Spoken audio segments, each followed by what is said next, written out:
मित्रांनो, नमस्कार विद्यार्थी मित्रांनो, माझे नाव वैष्णवी सचिन बोरकर आहे।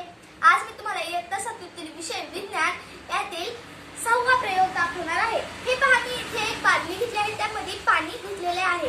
तर आपण हे पहा, इथे पेन, स्केल, इरेझर, शॉर्पनर, फुगा अशा वेगवेगळ्या वस्तू घेतल्या आहेत। आता मी जेवढ्या वस्तू घेतल्या आहेत त्या मी पाण्यात टाकणार आहे। या वस्तू व्यतिरिक्त तुम्हाला हवी ती वस्तू तुम्ही घेऊ शकता। आता पहा,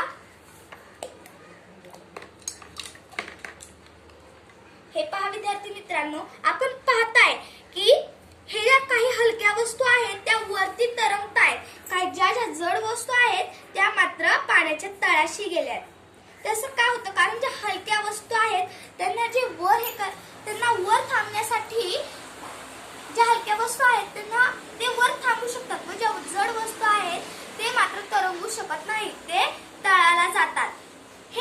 हा प्रयोग तुम्ही घरी नक्की करून पहा। धन्यवाद।